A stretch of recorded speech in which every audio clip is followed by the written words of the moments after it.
নমস্কার, আশা করছি আপনারা সকলে খুব ভালো আছেন। আমার নতুন একটা ব্লগে আপনাদের সকলকে ওয়েলকাম। আজ আমাদের কলেজে ফেয়ারওয়েল উপলক্ষে একটা অনুষ্ঠান আয়োজন করা হয়েছে। এখন সেখানেই যাচ্ছি। দেখতে দেখতে ফেয়ারওয়েলের দিনটাও চলেই এলো। যাই হোক, এখন আমরা চলে এসেছি কলেজে। বাইরে ভীষণ রোদ, ঘেমে ভীষণ বাজে অবস্থা হয়ে গেছে আমাদের। এখন আমরা সকলেই বসেছি রেডি হতে। না, মেকআপ করার তো সেরকম কিছু নেই, খালি যেইটুকু না করলেই নয় সেইটুকু আর কি। এই যে আমরা সকলে একেবারে রেডি। চলুন এবার সেমিনার রুমের দিকে যাওয়া যাক। সেমিনার রুমেই আজকে আমাদের অনুষ্ঠানটা হবে।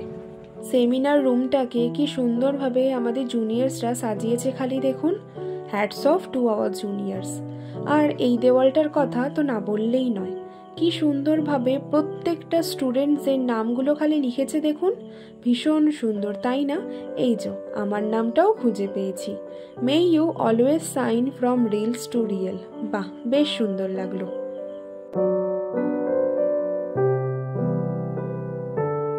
এই চশমাটা ইউজ করে আমরা একটা রিলসও বানিয়েছি, যেটা অলরেডি আপলোড করা আছে।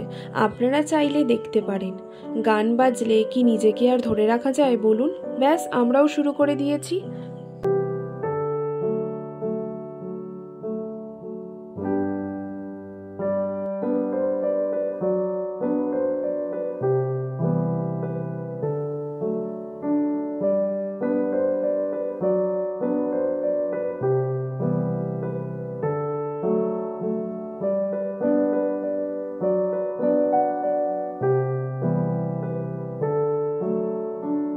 অনেক নাচানাচি করে এখন ভীষণ খিদে পেয়ে গেছে, তাই চলে এসেছি টিফিন কালেক্ট করতে। লাঞ্চে ছিল পোলাও, আলুর দম, চাটনি, পাঁপড় আর একটা করে কোক। যারা ননভেজ খাবে তাদের ছিল চিকেন। খেতে না খেতেই দেখি স্যার নবদ্বীপের দই নিয়ে হাজির। ব্যাস, ডায়েটের কথা ভুলে সেটাও একটু খেয়ে নিলাম। ভীষণ ভালো ছিল। খেয়ে দিয়ে চার্জ হতে না হতেই সকলে মিলে উঠে পড়লাম স্টেজে।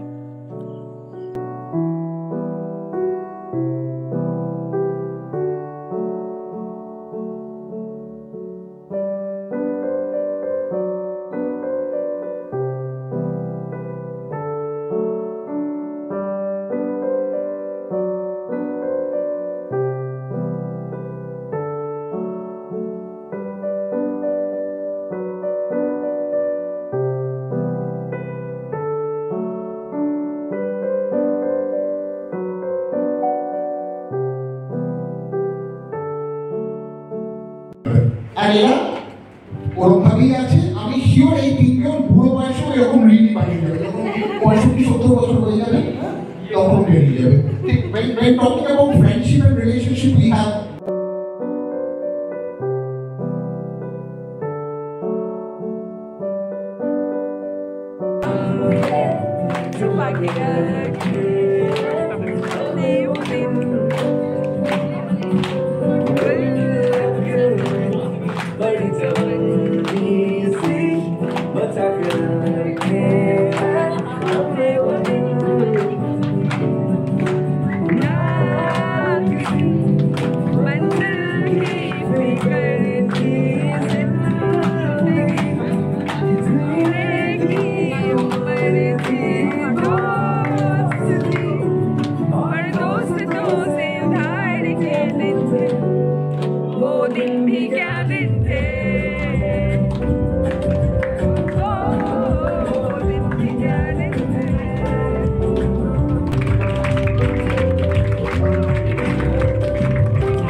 এখন ঘড়িতে ওই 7:30 মতন বাজে।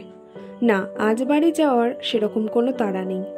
নাচ, গান, হাসি, কান্না এইসবের মধ্যে আজকের দিনটা বেশ ভালো কাটলো।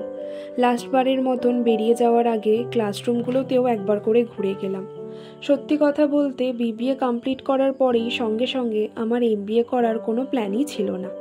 কিন্তু আপনি যেভাবে লাইফটাকে গুছিয়ে নিতে চাইবেন, সবসময় কি আর সেরকমভাবে পসিবল হয়? মানিয়ে নিয়ে এগিয়ে চলে যাওয়ার নামই হয়তো জীবন। অনেক প্রবলেমস, অনেক বাধা বিপত্তি কাটিয়ে এমবিএতে অ্যাডমিশন নিয়েছিলাম। আমার এই এমবিএ জার্নিতে একটা মানুষের অবদান অনস্বীকার্য, এবং যার ব্যাপারে না বললেই নয়, সেটা হলো আমার হাজব্যান্ড রিকি। যেই মানুষটার জন্য আমি কোনো রকম চিন্তা সমস্যা ছাড়াই এই 2 বছর ভালোভাবে কাটিয়ে উঠতে পেরেছি। চলুন, অনেক কথাই বলে ফেললাম।